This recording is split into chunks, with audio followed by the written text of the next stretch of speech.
Rebekah Roth here, along with my co-host from our daily broadcast over on our membership site, BehindTheGalleyCurtain.com. RJ, can you say hello? Hello, world. Hello, world. Okay, so this is what we're going to do for the 24th anniversary, I can't believe it, of 9/11.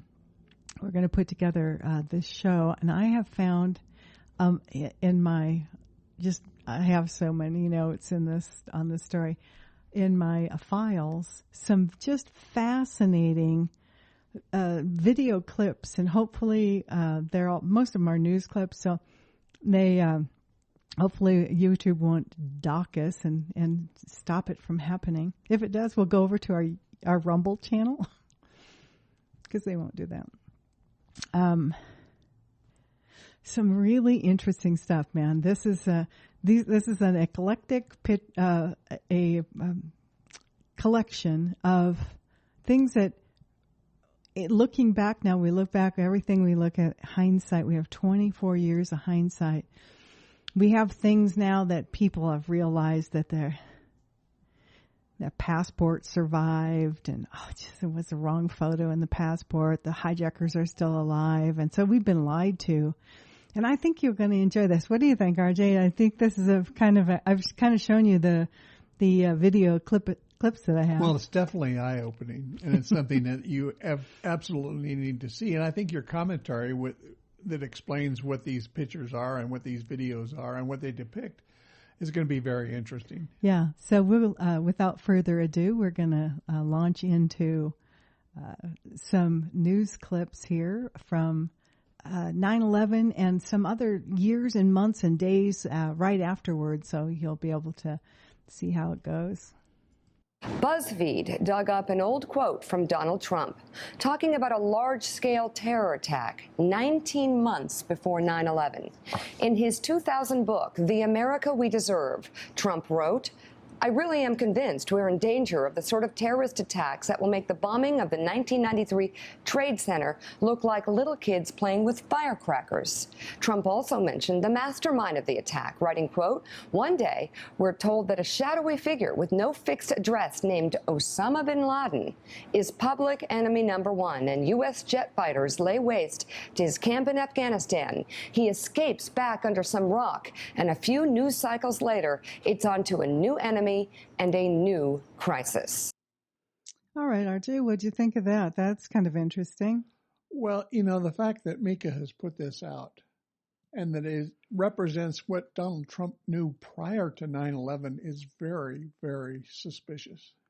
It's very interesting. He wrote this book. Now, I know how long it takes to write books, and I don't know how much of it he does himself.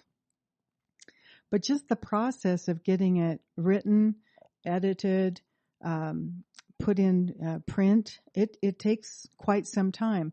So that one of the people that was in their studio mentions that, he could have written this in 1999. And how in the world did he know he would know that we would send fighter jets to bomb Afghanistan and Osama bin Laden would be blamed for this? And here's why I say that. Because at least 12, maybe more, of the hijackers that I have found, and I'm just an old retired flight attendant, no seeing eye dog or anything. I mean, I'm just one person. I found at least a dozen of them were still alive after 9/11, and at least 3 of the identities that they used had the wrong photographs in their passports.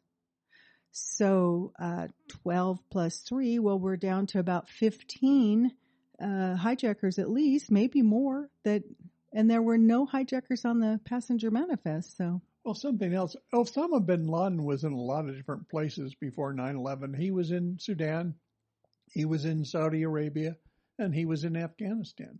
So how did Donald Trump know that he would be coming from Afghanistan and that we would then bomb Afghanistan as a result of that? It's just very, very suspicious to me. It is. It's very fascinating. But now if you stay tuned, there's another clip that I found that's going to make it even more interesting. And it wraps up with more information coming from the actual morning, and I'm going to guess it might have been sometime after 10:30, because at least one, if not both, of the towers are gone, and Trump is calling into a radio show. So when you listen to what he said and what he seemed to know, and he talks about, speaking almost daily with Lucky Larry Silverstein, and how close of friends they were. And this next thing, stay tuned, because this is going to wrap this up very interestingly. Our viewers about 5 minutes ago, but we do have an established connection now with CNN's Deborah Fayrick. The reports we're getting now, 2 or 3 men arrested on the New Jersey Parkway. Deborah, can you hear me now? Yes, I can. That is the information that I'm getting from two sources, that there was a van either on the New Jersey Turnpike or the Garden State Parkway, and that it was near the George Washington Bridge. There were 2 or 3 men who were in the van. The van was pulled over. It is not clear why the van was pulled over, but when it was, law enforcers found tons of explosives inside of the van. That is right now all I'm hearing. But again, 2 to 3 people in custody, and we are trying to get more information on that right now. Deborah, I don't mean to put you on the spot here. Do you know where on the Jersey Turnpike this was? How far from New York City? We do not know that. We are looking into that. There is one report that it was on the New Jersey Turnpike. There is another report that it was very close to the bridge, if not on the bridge. So again, these details are all emerging, and we're trying to piece them together. But that's what we've got so far. 2 to 3 people in custody right now, found with a van filled with explosives. All right, well understood. Deborah, where are you tonight? And word late tonight that 2 suspects are in FBI custody after a truckload of explosives was discovered around the George Washington Bridge. That bridge links New York to New Jersey over the Hudson River. Whether the discovery of those explosives has anything to do with other events today is unclear, but the FBI has 2 suspects in hand, said the truck load of explosives, enough explosives were in the truck to do great damage to the George Washington Bridge. But they arrested the 2 suspects, and they're questioning them as we speak. And at that point, we were taken for another round of questioning, this time related to our allegedly being members of Mossad. The fact of the matter is, we are coming from a country that experiences terror daily. Our purpose was to document the event. Okay, so another interesting tidbit here. The media led us to believe that the people they arrested on the George Washington Bridge or what have you, because remember there was a lot of threat about the bridges, the tunnels, and all that this van they picked up had tons, she said it twice, tons of explosives. Tons. The police record doesn't say that, just so you know. The police record actually says they called in the FBI because it had traces of explosive material. So not only were these guys Israeli, but they had traces of explosives in the van. This is the van that the woman you heard. I've got her FBI documents too. So these 5 dancing Israelis, they went down in history as being called the 5 dancing Israelis.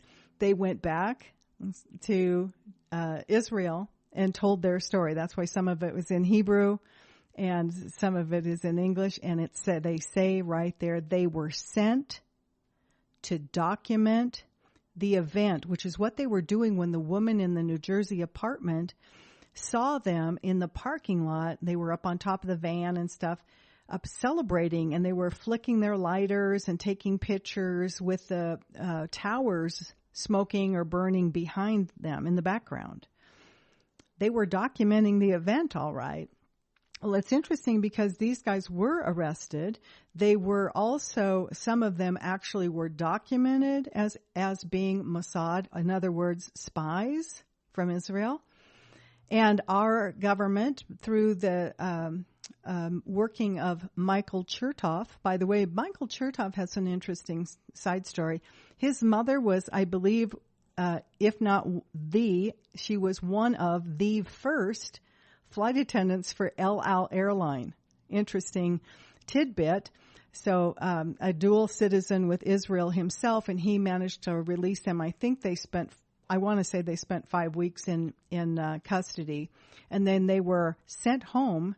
So they are now free to be never called up on their crimes, and never to really explain who sent them to document the event. But it's starting to look like, I find it really hard to believe. I can't even believe I found that little snippet of Donald Trump talking to, and that he put this in his book that he wrote in a year and a half maybe before 9/11, that he had it all figured out, that Osama bin Laden, and he'd be in Afghanistan, and we'd send fighter jets after him. It's just amazing, because it seems like a lot of people had foreknowledge of this. That's exactly right. I mean, this last clip demonstrates that more and more people knew about this and were prepared for it. And I think we've got even more information with regards to that people knew what was going to happen. Yeah, very much so. Well, let's continue, because this is kind of fun to go back and think about everything. And I know the Anti-Defamation League and stuff, they'd like you to believe this didn't happen. But I have the police reports from Pennsylvania, from Boston, Massachusetts police, and this was the East Rutherford police that pulled them over. You see that one officer, he's in street clothes, talking about that. He's from the East Rutherford police. I have their report. It's pretty interesting. It is redacted by their names, but we kind of know who they are now and afterwards. Idea of how much of the plane actually impacted the building. You know, it might have appeared that way, but from my close-up inspection, there's no evidence of a plane having crashed anywhere near the Pentagon. The only site is the actual side of the building that's crashed in. And as I said, the only pieces left that you can see are small enough that you could pick up in your hand. There are no large tail sections, wing sections, a fuselage, nothing like that anywhere around, which would indicate that the entire plane crashed into the side of the Pentagon and then caused the side to collapse. Now, even though if you look at the pictures of the Pentagon, you see that the floors have all collapsed, that didn't happen immediately. It wasn't until almost about 45 minutes later that the structure was weakened enough that all of the floors collapsed.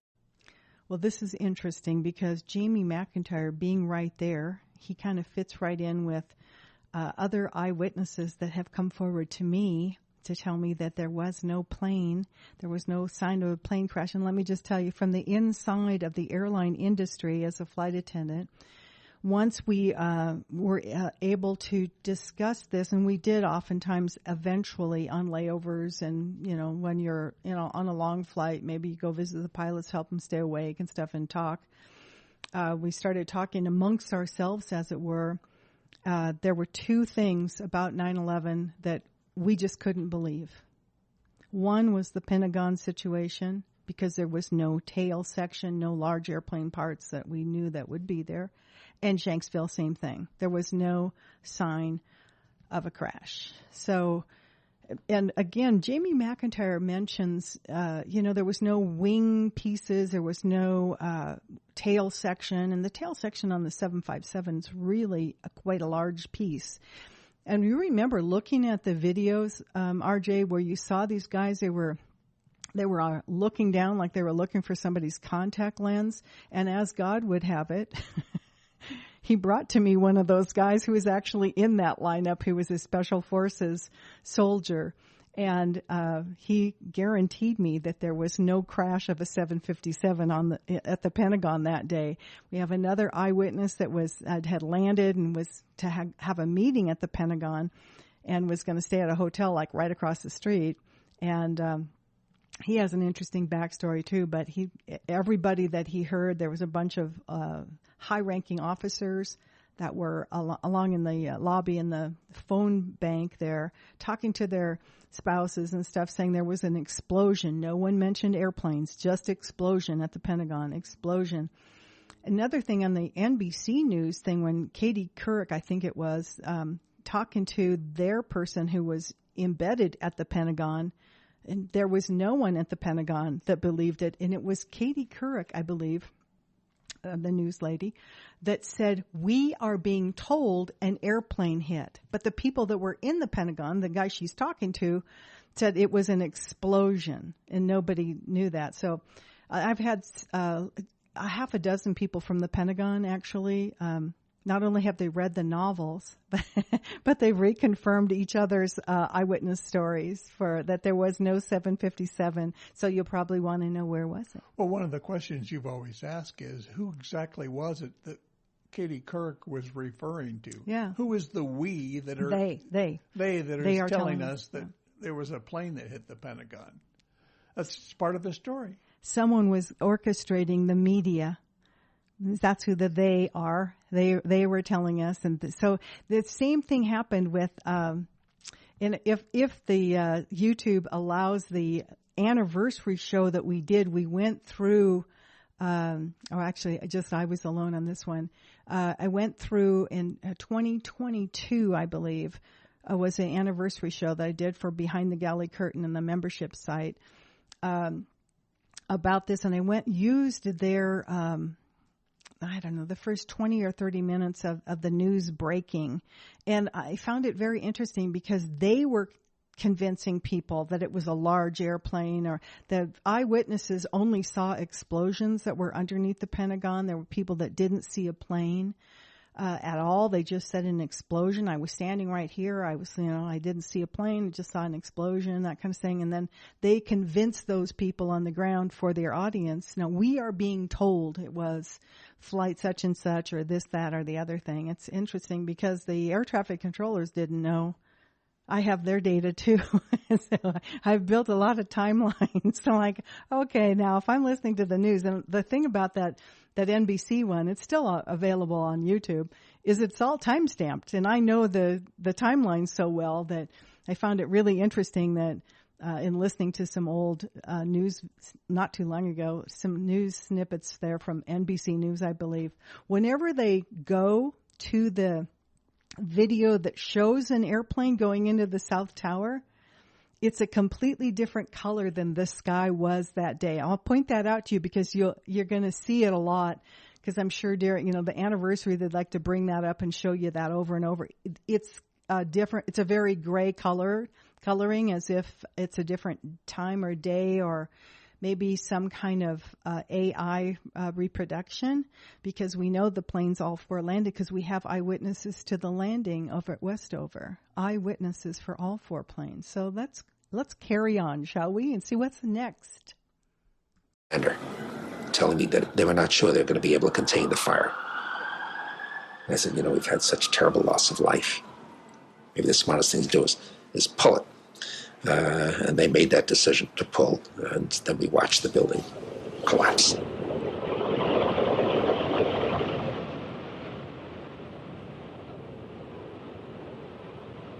Well, now that's an interesting comment. I can say this because I know I've asked several firefighters. Firemen do not pull buildings. Pull it is a demolition term for when you've got a building wired to demolish, like an old hotel. I think we've all seen Seattle Kingdom and some of the other spectacular demolitions we've seen with the squibs all go and it all falls down in their own footprint. All the hotels in Vegas and stuff over the years that have fallen down, that's a pull it. Firefighters don't pull buildings. They were fighting small office fires in that 47-story building, Building 7. Well, the fact that Larry said pull it means that he obviously knew that Building 7 was wired for charges. So if they were, in fact, wired for charges, and there's no doubt that he knew that because he wouldn't have said that, what he said, were there also explosives in the towers? And there's evidence to show that there was. I actually have some of that evidence. That's very interesting. So, yeah, this is kind of fascinating. It looks like these were not necessarily Middle Eastern Arab Muslims that had foreknowledge of this, but in fact, they were some other group. Imagine that. Isn't it starting to look like the pieces of the puzzle are starting to fall into place now? Because remember, hindsight is always 20/20. And once we got removed from this is why it took people so long, because we were traumatized through mind control, through trauma. And we were traumatized to watch those people jump out of those towers. And everything they did, all of the phone calls from Flight 97 were strictly done 93. 93. Where'd I come with 97? Flight 93 into Shanksville, supposedly. Those were all grab you by the emotional heartstrings, every one of those calls. And there's a lot of conflict and crazy stuff that went on that flight too. So that'll be another video. But yeah, this is, it's very interesting to see because in hindsight, looking back, especially with all of the people that have shared their information with me, everybody, like from the military, police, air traffic control, pilots, flight attendants, it's just been an amazing journey. So let's see what else we have in our 9/11 basket here of videos. It's kind of fascinating. We are having some technical difficulties, which is totally understandable when you try to do, ad hoc reporting and getting information to you as fast as we possibly can and making sure that it's accurate at the same time. So Donald Trump is on the line. I mean, we know him as the man behind lots of real estate in Manhattan. And of course, Donald, I understand you were actually a witness to what happened this morning. Well, I have a window that looks directly at the World Trade Center, and I saw this huge explosion. I was with a group of people, and I really couldn't even believe it. And even, I think, worse than that, for years I've looked right directly at the building. I'd see the Empire State Building in the foreground and the World Trade Center in the background, and now I'm looking at absolutely nothing. It's just gone, and it's just hard to believe. Donald, Alan Marcus here. Your building is, the Trump Tower is one of the great tourist attractions in the world. It's well known universally. Are you taking any precautions there in light of what happened at the World Trade Center? Well, Alan, we've always had, as you know, very, very strong security, but there's very little you can do about planes crashing into a building. I mean, you look at Larry Silverstein, who's a terrific owner in New York and a very good friend of mine who I just called. I was very worried about him, because I assume maybe he was in the building. He took possession of the building 1 week ago. As you know, he just bought the World Trade Center. Right. And he was in his office, and he was getting ready to move into the World Trade Center over the next 2 weeks. So when I just spoke to him, there's nothing you can do when people are going to be bombing planes at your building. Now, Donald, I guess maybe the world is going to be changing, and maybe you're going to have F-16s flying all over the city, etc. But it's a pretty tough situation. Donald, you have one of the landmark buildings down in the financial district, 40 Wall Street. Did you have any damage, or did you know what's happened down there? Well, it was an amazing phone call I made. 40 Wall Street actually was the second tallest building in downtown Manhattan, and it was actually, before the World Trade Center, was the tallest. And then when they built the World Trade Center, it became known as the second tallest, and now it's the tallest. And I just spoke to my people, and they said it's the most unbelievable sight. It's probably 7 or 8 blocks away from the World Trade Center, and yet Wall Street is littered with 2 feet of stone and brick and mortar and steel, and there are thousands of people walking over the debris over the Brooklyn Bridge, where they're sending them out over the Brooklyn Bridge to Brooklyn, and then I guess they're going to have to figure out how to get home from there. But they have between 1 foot and 2 feet of debris right in front of a building that's probably, you would say, Alan, 6 or 7 blocks away. Donald, this is Roland Smith. Hi, Roland. How you doing on this kind of day? At some point, we're going to put all this behind us, and you as a visionary, particularly in New York real estate, what do you think that we ought to do as a city, as a people, when all of this when the mourning stops, when the dead are honored, and we've found out what caused it and maybe corrected it? What does the city need to do? Well, I guess the big thing that you really will have to do is never forget. You just can't forget that something like this happened. I was so disappointed when they closed the stock exchange, but of course, at some point, you had no choice, when they initially announced it was closing, because you want to just say, the hell with it, you're going forward, nothing's going to change. But the fact is, something has changed very dramatically. And I think one of the very sad things is going to be when you look at the skyline of New York, which has become so emblazoned in your own memory, and you look at the skyline of New York and you see these buildings, these 2 buildings, whether you love them or don't love them, they were a great part of the skyline. And then when you look at the skyline after 2001, and you're going to see a skyline without these 2 buildings, you're going to say, what happened? People won't believe it. you know, when you show your children or your grandchildren in years to come what New York looked like in the year 2000, and then what New York looked like just a year later, they're going to say, what happened? Hey, Donald, it's hard to believe. in the year 2000, Donald, you considered running for president. If you had done that and if you had been successful, what do you think you'd be doing right now? Well, I'd be taking a very, very tough line, Alan. I mean, you know, most people feel they know at least approximately the group of people that did this and where they are. But, boy, would you have to take a hard line on this. This just can't be tolerated, and it's got to be very, very stern. This is, as you and I were discussing before, Alan, this was probably worse than Pearl Harbor. Many more people are dead, and you know, they don't know, they have no idea, but I have somebody that was down there who witnessed at least 10 people jumping out of the building from 70 and 80 stories up in the air. I mean, you probably have 25 or 30,000 is the number I've heard, but I would think would be much more than that. I think the most of the damage will be caused not by even in the building in terms of the people dead, but by the people on the streets from falling debris. Donald, you're probably the best known builder, particularly of great buildings in the city. There's a great deal of question about whether or not the damage and the ultimate destruction of the buildings was caused by the airplanes, by architectural defect, or possibly by bombs or aftershocks. Do you have any thoughts on that? Well, it was an architectural defect. You know, the World Trade Center was always known as a very, very strong building. Don't forget, that took a big bomb in the basement. Now, the basement is the most vulnerable place because that's your foundation, and it withstood that. And I got to see that area about 3 or 4 days after it took place because one of my structural engineers actually took me for a tour because he did the building. And I said, I can't believe it. The building was standing solid, and half of the columns were blown out. I mean, so this was an unbelievably powerful building. If you know anything about structure, it was one of the first buildings that was built from the outside. The steel, the reason the World Trade Center had such narrow windows is that in between all the windows, you had the steel on the outside. So you had the steel on the outside of the building. That's why when I first looked, and you had big, heavy I-beams, when I first looked at it, I couldn't believe it because there was a hole in the steel.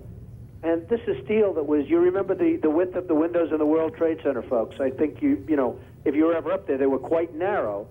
And in between was this heavy steel. I said, how could a plane, even a 767 or 747 or whatever it might have been, how could it possibly go through the steel?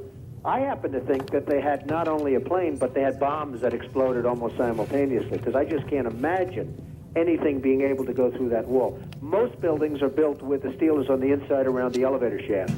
This one was built from the outside, which is the strongest structure you can have, and it was almost just like a can of soup. You know, Donald, we were looking at pictures all morning long of that plane coming into building number 2, and when you see that approach the far side, and then all of a sudden, within a matter of a millisecond, the explosion pops out the other side. Right. I just think that it was a plane with more than just fuel. I think, obviously, they were very big planes. They were going very rapidly, because I was also watching where the plane seemed to be not only going fast, it seemed to be coming down into the building. So it was getting the speed from going downhill, so to speak. It just seemed to me that to do that kind of destruction is even more than a big plane, because you're talking about taking out steel, the heaviest caliber steel that was used on a building. I mean, these buildings were rock solid, and you know, it's just an amazing thing.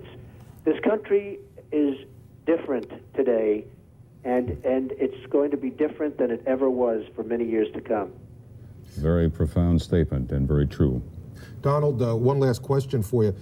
Given the magnitude of how much of American commerce took place within the Twin Towers, what do you, as you're an expert on this, what do you think is going to be the fallout over the next several weeks, months, and even years, given what we have lost in terms of those buildings going down and all that was within it?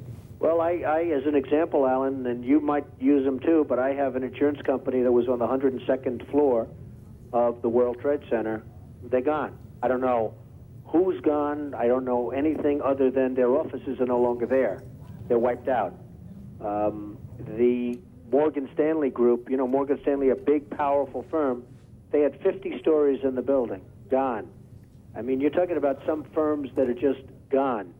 Now, Morgan Stanley, in that case, had a lot of its offices in Midtown, and they had about half downtown.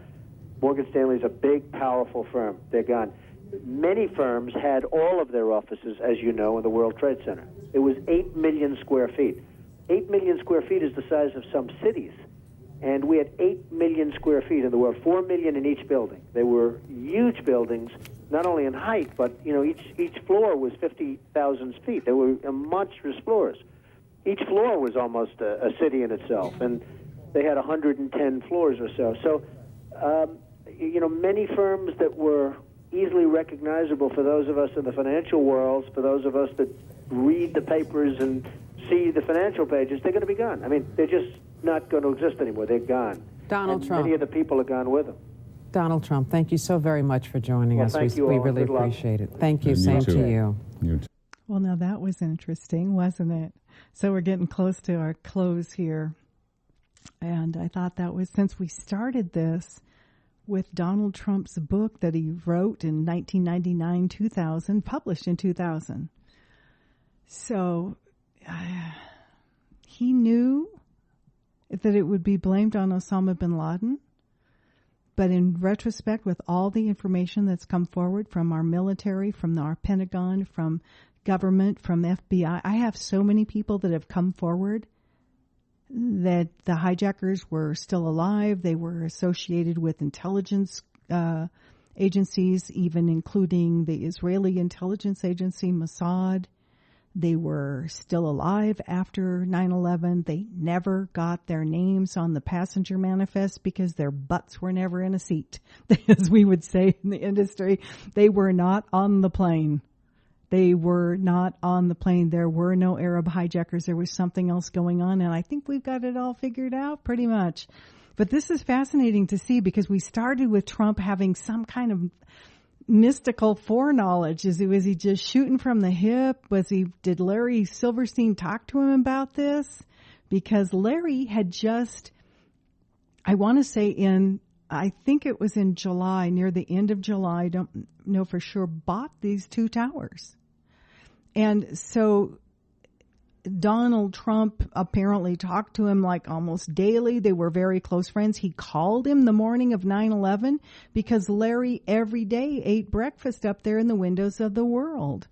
And that day he didn't. It's kind of like Howard Lutnick. He just didn't go to work that day. He was with Cantor Fitzgerald. He's now the Commerce Secretary for Donald Trump. Was Trump a part of this operation? I know sometimes now somebody's saying he was an FBI informant, but now they're saying, oh, don't say that. This is kind of magical foreknowledge, and I can't tell if he really just got lucky or, in retrospect, knew something was lined up for these buildings. What do you think, RJ? Well, if you listen to what he said carefully, there's a couple of things that he points out that are really important.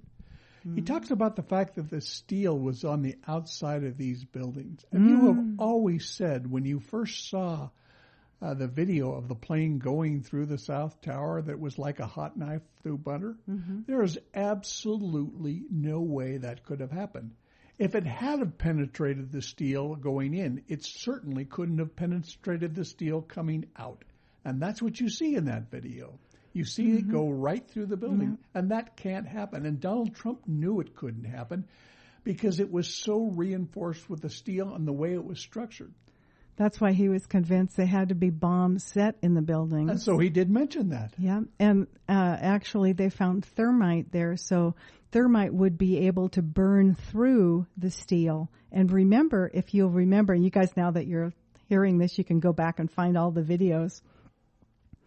The Naudet brothers, and if you slow this one down, you can see there's something called a wing vortex from each jet.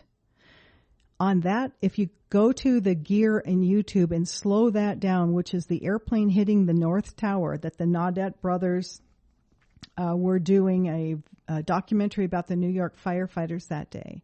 And they hear the sound of sounds like a missile to me, but if you slow the film down, you can see that the vortex left is from one single engine, and it looks like a corkscrew. If you just Google search in images, wing vortex, jet vortex, you can see that on these airplanes there would have been two of those. And they're really huge. And Donald Trump himself probably knows this. You cannot fly an airplane so fast, and especially a 767, any of these large aircraft, any of those 4 airplanes, you cannot fly at 500 miles an hour, 1,000 feet off the surface, which is, that's about where they hit. They were maybe 700 to 900 feet above sea level. Okay, you can't do it. The airplane will not fly that fast.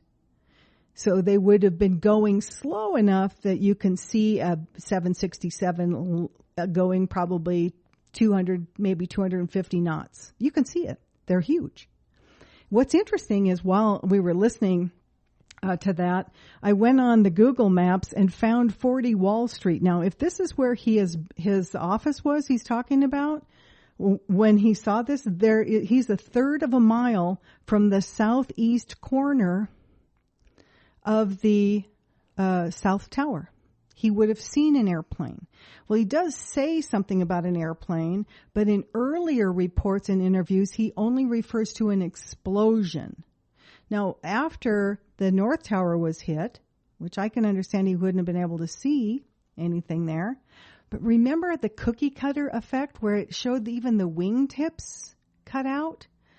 That had to be done with thermite. Because the airplane, I will tell you this, because, part of flying, you study plane crashes and the survivability, and this is what we do. Every year in your yearly training, you look at airplanes that ran into a wrought iron fence at the end of the runway, have a head-on collision with a bird or a flock of birds. Aluminum airplanes, let me just say this, are extremely fragile. And if an airplane hit a skyscraper, it would not go through it like a hot knife through butter. It would have crashed. My first reaction when I saw the television presentation of the plane, looked like a plane, going into the building, and it disappeared into like a little poof, I said, that's some kind of trick photography. That's not real.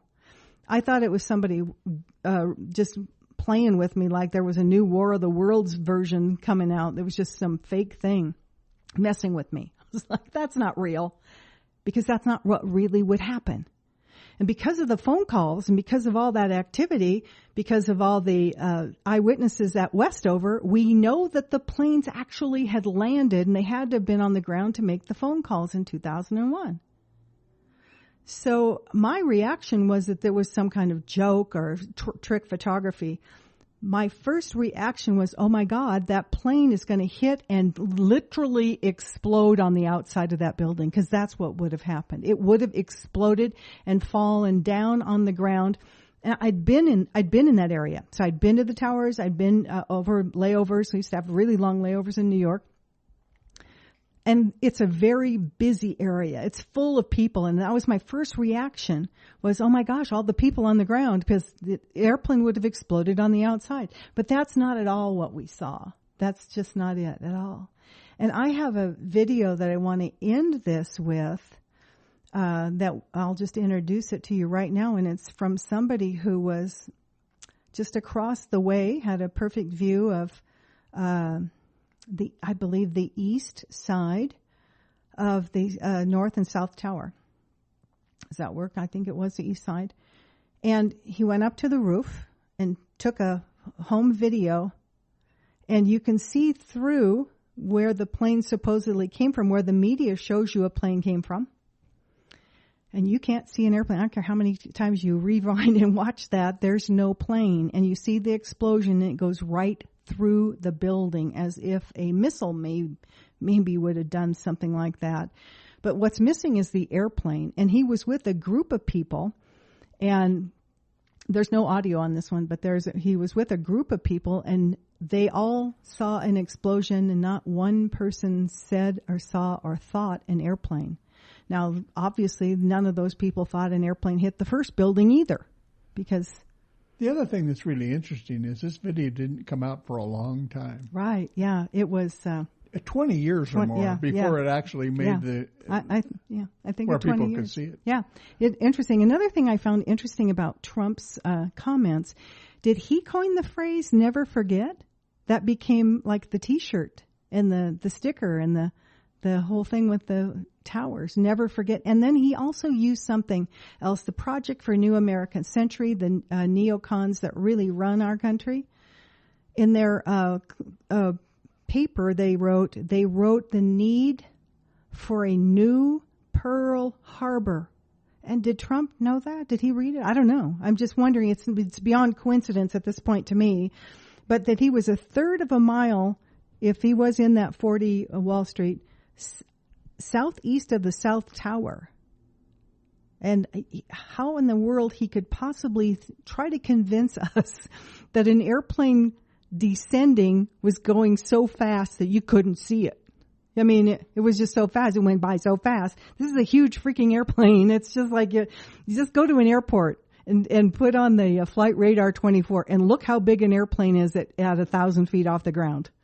If you question this story, then you just need to do that. Here's another thing that's very fascinating. And I think a lot of people don't know, and it's one of the things that I've just started gathering only because I was labeled an anti-Semite. But just so in case you don't know that, there was a group of Israeli European Jews, actually, I guess they're probably consider themselves Israelis, artists that were living in the North Tower. I have photographs of their studio at the time. And then in Methodical Deception, I addressed this, and there's actually boxes from a fuse strip things where they were obviously someone who was in there setting. They were in there setting the explosives and the remote fuses to be used on that. Kind of fascinating stuff. And it's interesting that Israeli artists would be living in that tower, the North Tower. They also had, as part of their being living there, they had paper construction passes, so they had access to Building 7 too. So it's interesting because there's another group of artists that came out in a DEA report that were traveling around, and they ended up being Mossad students on their final mission, and they were going to federal employees' homes and offices that were not public locations, trying to sell artwork, claiming they were art students in Israel, that the art school didn't exist. Lots of crazy stuff. Well, they ended up being Mossad, and a lot of them had been demolition and explosive specialists. Some of them were headed to New York. So there's lots of interesting stuff. I just thought that was so interesting that Trump would actually think that an airplane was going downhill, so it was going faster than it could. There's kind of a weird statement anyway. And then also that it sounded to me like both of the towers were gone by this time. So this film was done sometime after probably 11, 12 o'clock. And there's no timestamp on this particular video, but I thought it was kind of interesting. And I think what we'll do is just close with this video that you can watch. It's only like 20, 30 seconds long, but you guys will probably want to back up and watch it over and over again because you can see that there is no plane. It's really quite fascinating. So listen, I hope you have enjoyed your 9/11 anniversary. I hope you haven't gotten too much brainwashing and the crazy story about the Arabs and all that because they weren't on the planes. And so if you can go back to my playlist and watch everything, you'll be caught up because there's more to come. I'm not going to stop. I'm going to drop everything that was going to come out in my nonfiction book in YouTube and over on Rumble in case we get booted off of YouTube. So buckle up because the truth is going to come out there and it is going to set you free. I guarantee you, you will be set free from this and you'll be able to see things and you'll never unsee it ever, ever again. You will be so wide awake that you will hear and see all of the parallels of all the nonsense that we're going through at this very day in 2025. So be sure to like and subscribe our channel. Go listen to and watch all the videos. More to come. Hang in there. If you'd like to listen to our daily show, you can go over to behindthegalleycurtain.com, all one word, and sign up for a membership there. And we will be back with more videos. I hope you enjoyed this one.